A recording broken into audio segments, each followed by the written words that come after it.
Bonsoir et bienvenue dans le 20h de TFM. Dans l'actualité de ce lundi, découverte d'une pirogue avec 30 corps sans vie au large de la capitale.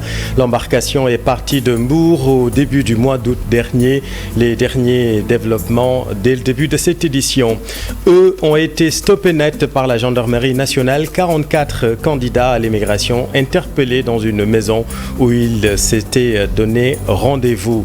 En politique, à quel PDS se fier? C'est la mésentente générale au Parti démocratique sénégalais. Une guerre de légitimité mine le parti en vue des législatives. On y verra plus clair avec Hawa Abdoul-Ba, membre du Parti démocratique sénégalais, cap sur les élections. En sport, le Jaraaf de Dakar qualifié pour les phases finales de la Coupe CAF. Les Verts et Blancs ont dominé le Racing Club d'Abidjan. 3-0 après un nul vierge à Abidjan. Le club de la Médina a-t-il de nouvelles ambitions? Élément de réponse dans la page des sports.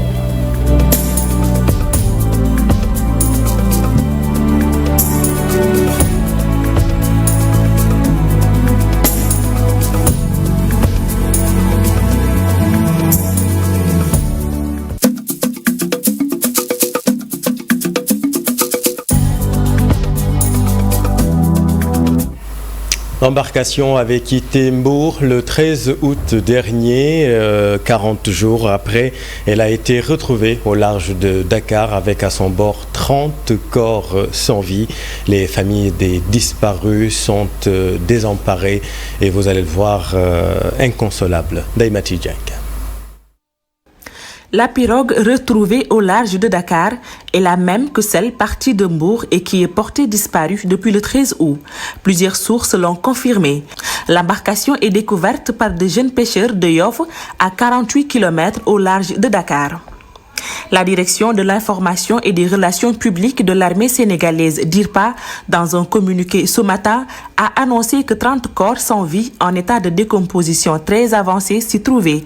C'est vers 6 heures du matin que la pirogue a été acheminée au port de Dakar. À Tefes, les familles des migrants qui étaient à bord de la pirogue, jusqu'ici portées disparues selon elles, se disent toujours sans nouvelles. Elles ne peuvent pas confirmer, encore moins s'avancer sur les informations reçues. La plupart de ces familles sont décimées. Certaines ont plus de 10 membres dans cette pirogue, d'autres 6. Une femme enceinte de 7 mois, son époux et leur enfant étaient à bord de l'embarcation. Et les drames à répétition ne freinent pas l'envie de départ des candidats. 44 ont été stoppés net par la gendarmerie nationale. Ces candidats ont été interpellés dans une maison où ils s'étaient donné rendez-vous. Jérôme Diaye. Immigration irrégulière, des candidats appréhendés à Bambilor, au nombre de 44, parmi eux des étrangers, tous logés dans une maison pour préparer leur départ. Depuis un certain temps, nous assistons à une recrudescence de l'immigration irrégulière au niveau des côtes sénégalaises. En réponse à ce phénomène, le haut commandant de la gendarmerie nationale a pris de fortes décisions consistant à surveiller et à assainir les zones d'embarquement, notamment les localités disposant de franges maritimes ou fluviaux maritimes. En réponse à ce phénomène, la gendarmerie décide de renforcer la surveillance dans les zones d'embarquement. Le dispositif opérationnel mis en place ainsi que les investigations menées ont permis d'interpeller 44 candidats regroupés dans une maison louée à cet effet. Parmi eux, nous avons dénombré 36 Sénégalais, 7 Guinéens et 1 Gambien. Mais il est également nécessaire de préciser qu'il y avait 3 filles et 5 mineurs. Des naufrages sont fréquents sur la route des îles Canaries. Des candidats à l'exil risquent leur vie en mer à la recherche de lendemain meilleur.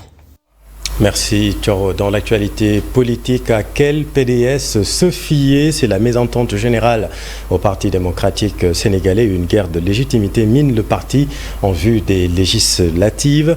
Une alliance avec l'APR? Non, pas vraiment. Le PASTEF alors? Non, en fait c'est compliqué. On va essayer d'en voir un peu plus clair tout à l'heure dans Soir d'Info, la suite avec Awa Abdulba, notre invité. Le PDS, donc un bateau sans capitaine selon Ousmane Thiam, député libéral à la dernière législative. Selon lui, à cause de l'attitude du secrétaire général national adjoint, le PDS va à la déperdition. J'ai dit et je le réitère ici que le PDS n'a pas de capitaine parce qu'un parti ne peut pas être dirigé par dérogation ou par WhatsApp ou par je ne sais quoi.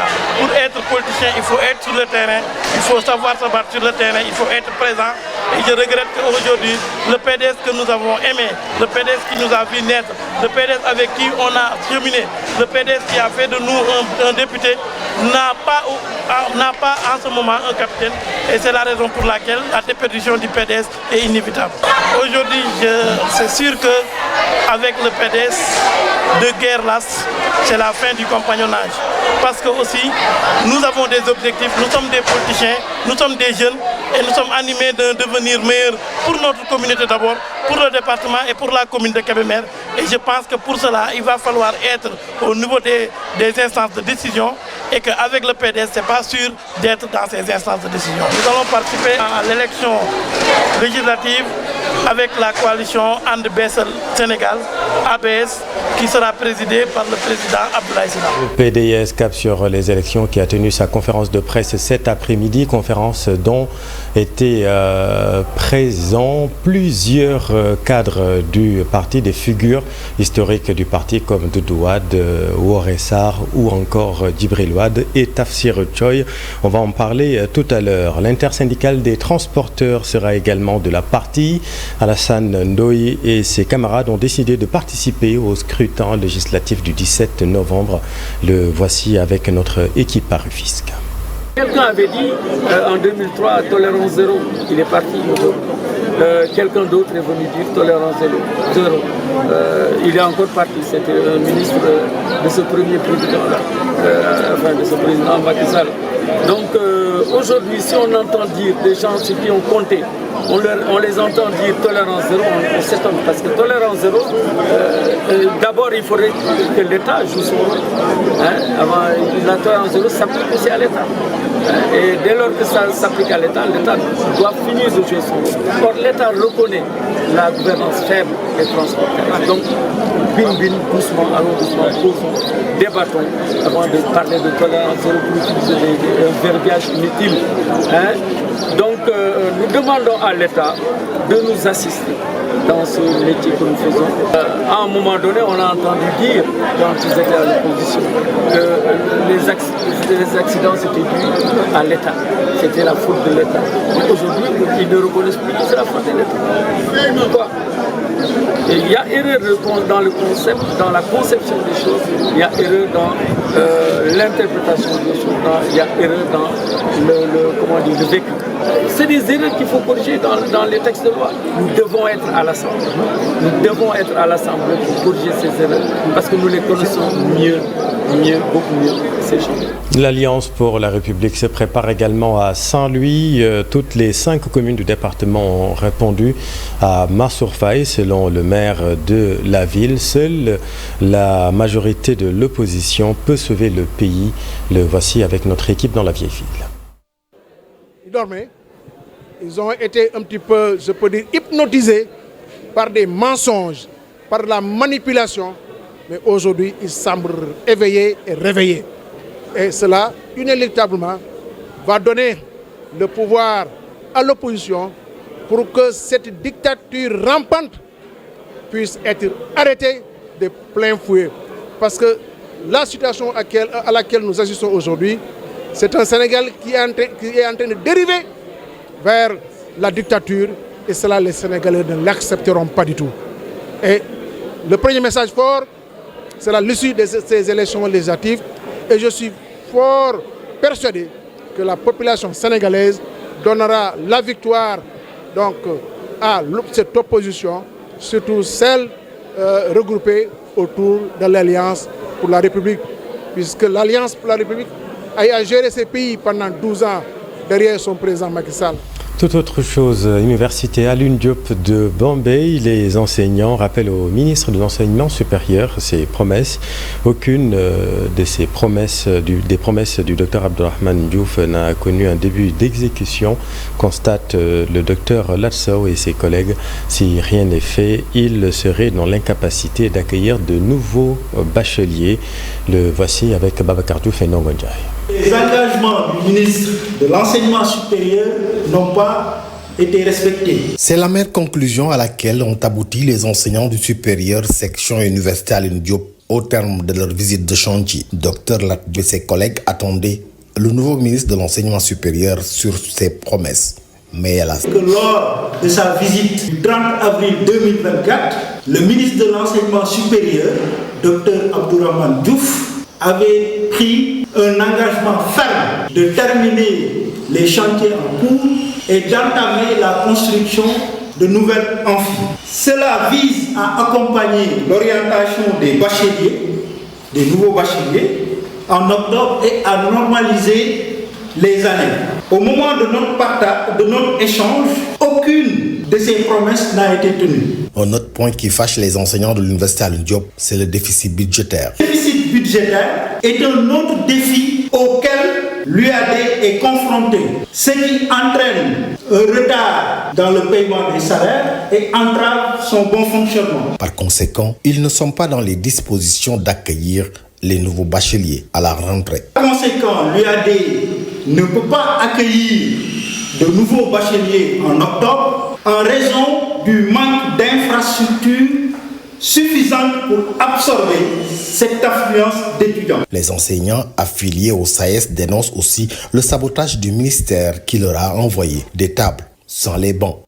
Colère du syndicat national des personnels de l'enseignement supérieur, section Crous Sine Saloum.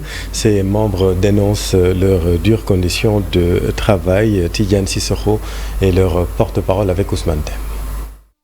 Parlerons au nom des agents du Crous du Sine Saloum.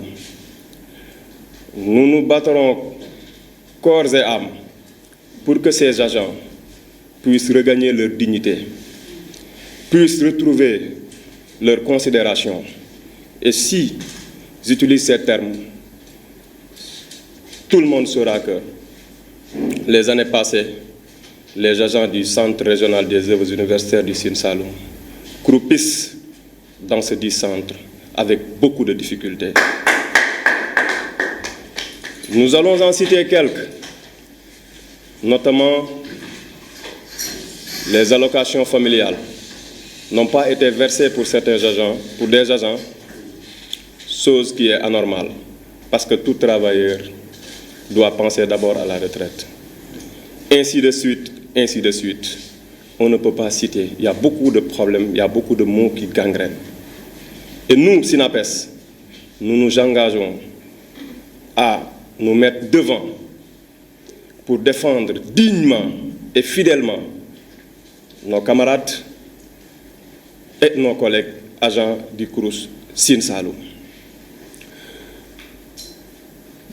Maintenant, nous déclarons ici, devant l'opinion nationale comme internationale, que ce syndicat existe officiellement au Centre régional des œuvres universitaires du Sine Saloum, malgré toutes les difficultés que nous avions eues. Et là, nous en remercions amplement l'ensemble des agents qui ont fait confiance à ce bureau. Et puis un mot de sport, l'AS Jaraaf est de retour dans la phase de groupe de la Coupe de la Confédération africaine de football après avoir sorti le Racing Club d'Abidjan, battu 3-0 lors de la manche retour. Une étape dans la quête du sacre du club de la Médina qui empoche plus de 200 millions de francs CFA. Jaraaf va jouer sur 4 tableaux cette saison. Cher Sadibou Diarra. Après avoir atteint les quarts de finale de la Coupe de la Confédération africaine de football il y a 3 années, l'AS Jaraaf retrouve la phase de groupe de cette compétition. la première étape d'une ambition sans limite. Le défi était là. Ce n'est pas évident parce qu'il y a beaucoup de nouveaux dans cette équipe. L'équipe que j'ai mise en place, il y a eu beaucoup de nouveaux. Et je pense qu'il y a beaucoup de joueurs comme Souleymane Cissé qui est manqué, Ahmed qui n'a pas joué, il y a Soane qui est parti, il y a Ahmed Tendeng qui est parti, il y a Abdoulaye Diédhiou qui n'a pas joué. Donc avec tous ces potentiels-là, on arrive à mettre une équipe en place en moins de 2 mois, une équipe compétitive qui joue, qui gagne, qui est beau à voir. Je pense qu'il faut avoir de l'humilité. À force de travail, Inch'Allah, l'équipe va progresser. C'est bien de gagner, c'est bien de rentrer dans les phases de poule, mais il faut confirmer. Pour moi, le plus important, c'est de confirmer. Attendu sur 4 compétitions, le club de la Médina n'exclut pas de renforcer son effectif. Je pense que rien n'est encore fermé. Nous n'avons même pas commencé le championnat. Il y a toujours des choses encore à renforcer. Moi, je pense qu'on va voir. On va voir par rapport au secteur d'où on aura besoin des jours. Mais comme on dit, il faut avoir de l'humilité parce que déjà le groupe est étoffé, il y a de bons jours. Le groupe, les places sont doublées, par exemple. Mais je pense qu'il y a des postes aussi à revoir et à renforcer, moi, comme je dis, parce qu'on ambitionne d'aller plus loin. On va pas les gagner. Un groupe pour aider Malick Daaf à peut-être réaliser son rêve. Je voulais être le premier entraîneur à gagner une coupe africaine avec le club. Moi, j'étais clair. Moi, quand je venais ici, quand vous m'avez interrogé la première fois, c'est ça que j'avais dit. Et je ne reviens jamais de derrière. C'est mon souhait. Je ne suis pas Dieu, c'est mon souhait.